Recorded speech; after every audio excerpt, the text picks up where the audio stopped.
Ha çocuk. Yok kızım ağzına sanma. Biliyorum. Sen de benim için öylesin. Hayır ben çocuk. Gel. Ver şu. Sen de kocaman adam oldun ha.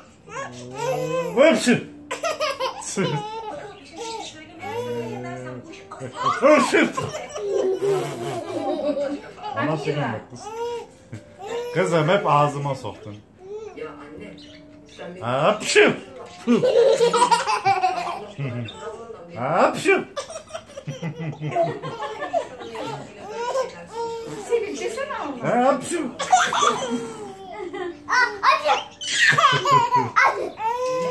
Hapşım. Hapşım. Hapşım. Yok yani Elif öyle bir şey. Nerede Türk olmuş kız? Hapşım. Hapşım. Hapşım. Hapşım.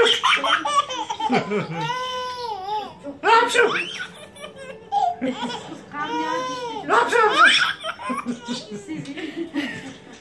Hapşım.